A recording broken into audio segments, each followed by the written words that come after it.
રાજકોટમાં અશાંત ધારો લાગુ કરવા મુદ્દે વધુ એક ધારાસભ્ય આવ્યા મેદાને.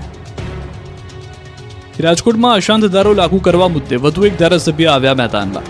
રાજકોટ પશ્ચિમ બાદ હવે રાજકોટ દક્ષિણના ધારાસભ્ય રમેશ ટીલાળાએ સ્થાનિક કોર્પોરેટર સાથે રાખી કલેક્ટરને મળી અશાંત ધારો લાગુ કરવા માંગ કરી.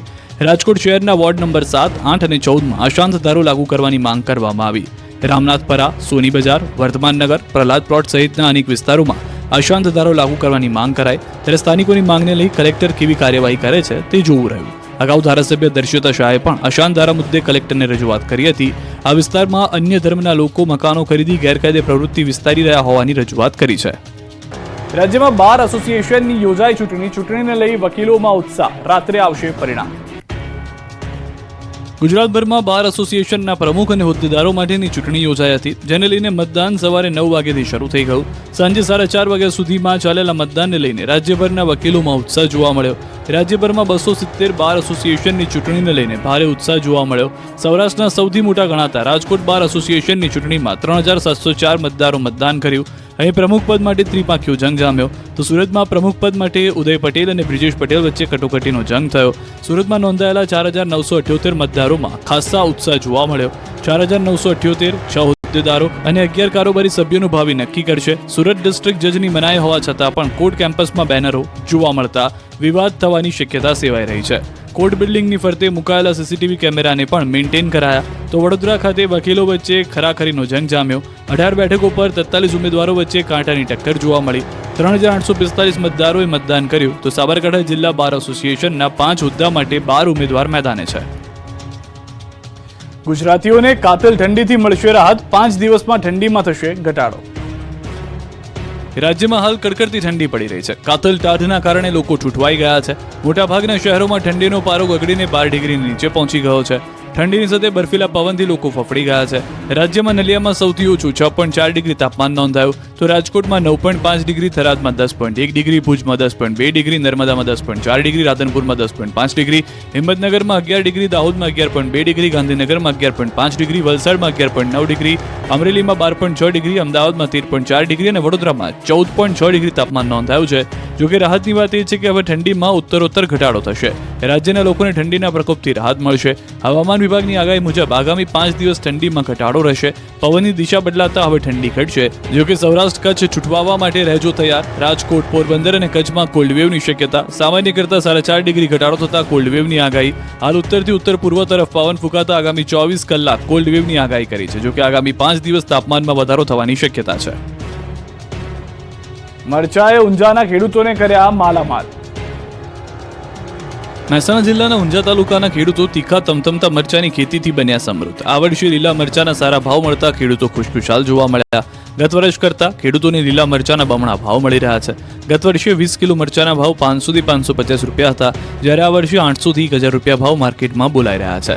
મરચાના સારા ભાવને કારણે ઊંઝાના વિશોળ ગામમાં ખેડૂતોએ 150 વીઘામાં મરચાનું વાવેતર કર્યું. ખેડૂતોએ કહ્યું, અમારા ગામના ખેડૂતો 2 પ્રકારના મરચાનું વાવેતર કરે છે. દેશી અને હાઇબ્રિડ મરચાનું વાવેતર કરવામાં આવે છે, જેમાં હાઇબ્રિડ મરચા તીખા અને વધુ સમય સુધી ટકી રહે છે, જ્યારે દેશી મરચાનો ભાવ શિયાળામાં વધુ જોવા મળે છે. વિશાળના મરચા આજુબાજુ માર્કેટયાર્ડ, સિદ્ધપુર, વિસનગર, મહેસાણા સહિત અન્ય રાજ્યોમાં મોકલવામાં આવે છે. આ વર્ષે વિશોળ ગામના ખેડૂતો વીઘે 4 લાખ રૂપિયા કમાય તેવી આશા વ્યક્ત કરી રહ્યા છે. અઠવાડિયામાં જ ડુંગળીના ભાવમાં 50% ઘટાડો. નિકાસ ડ્યુટી હટાવવામાં. રાજ્યભરના યાર્ડમાં ગરીબોની ગણાતી કસ્તુરીના ઢગલા થવા લાગ્યા છે. ખાસ કરીને ગોંડલ અને મહુવા યાર્ડમાં દિવસની 3 લાખની ગુણીની ચિક્કાર આવકથી યાર્ડ છલોછલ થઈ ગયું છે. યાર્ડમાં નવી આગ બંધ કરવાની ફરજ પડી છે. સામે બમ્પર આવક થતા ડુંગળીના ભાવમાં 50% સુધીનો કડાકો આવતા ખેડૂતોની હાલત કફોડી થઈ ગઈ છે. મહુવામાં માર્કેટિંગ યાર્ડની વાત કરીએ તો છેલ્લા 3-4 દિવસથી લાલ ડુંગળીની 2 રેકોર્ડ બ્રેક આવક થઈ છે. એપીએમસીમાં રૂપિયા 3.20 લાખ કટ્ટા ડુંગળીની આવક થઈ છે, જેમાં 2.40 લાખ કટ્ટા લાલ ડુંગળીની આવક, જ્યારે 80,000 કટ્ટા સફેદ ડુંગળીની આવક થઈ છે. આવક વધતા ડુંગળીના ભાવ ઘટ્યા છે. છેલ્લા 8 દિવસમાં 20 કિલોએ અંદાજિત 400 રૂપિયા ભાવ ઘટ્યા છે, જ્યારે માર્કેટમાં વધારે ડુંગળીની આવકના કારણે ડુંગળીના ભાવ હાલ 200 થી 300 રૂપિયા લાલ ડુંગળીના થયા છે, જ્યારે સફેદના 300 થી 350 રૂપિયા ભાવ ઘટ્યા છે.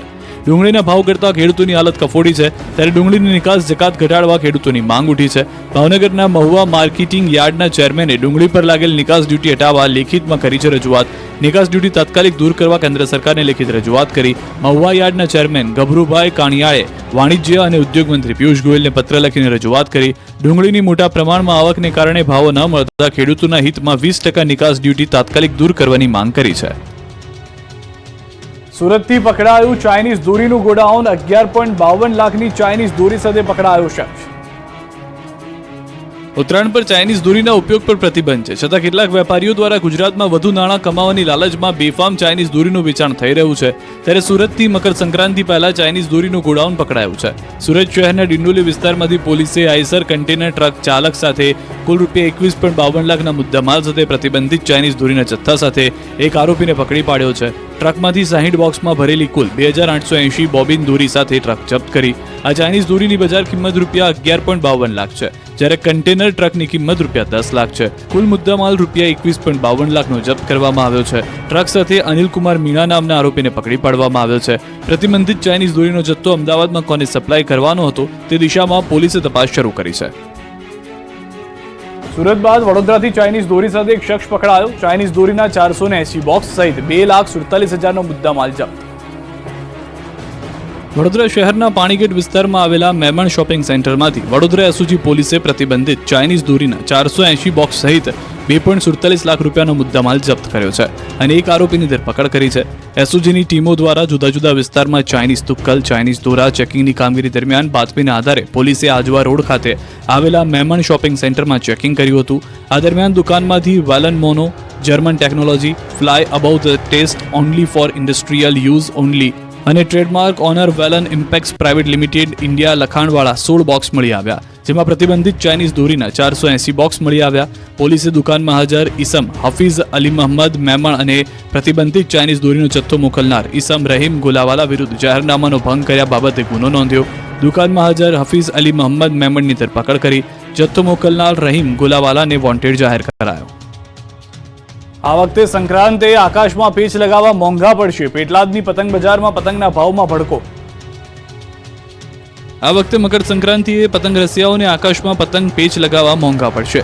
આકાશી યુદ્ધમાં ખિસ્સું ખાલી કરવું પડશે, કેમ કે મોંઘવારીના મારની અસર પતંગ બજાર પર પડી છે. મકર સંક્રાંતિને લઈને પેટલાદમાં પતંગના વેપારીઓ તૈયારીમાં લાગ્યા છે. પેટલાદ શહેરનો મલાવ ભાગોળ, ખોડિયાર ભાગોળ અને સીતાફળિયા વિસ્તારમાં તળપદા સમાજના લોકો પતંગ બનાવવામાં લાગી ગયા છે. તળપદા સમાજના લગભગ 70 જેટલા પરિવાર આખું વર્ષ પતંગ બનાવે છે. પેટલાદી ચાપટ પતંગની બનાવટ તેમની આગવી ખાસિયત છે. ઘરની મહિલાઓ પણ પતંગ બનાવવામાં મદદ કરે છે. આ વખતે પતંગ બનાવના કાગળ, રો મટીરિયલ્સના ભાવમાં વધારો થયો છે, જેના કારણે પેટલાદી ચાપટના ભાવમાં વધારો થશે. તળપદા સમાજના લોકો તેમના પતંગ ઉદ્યોગને સરકાર તરફથી પ્રોત્સાહન મળે તેવી અપેક્ષા રાખી રહ્યા છે.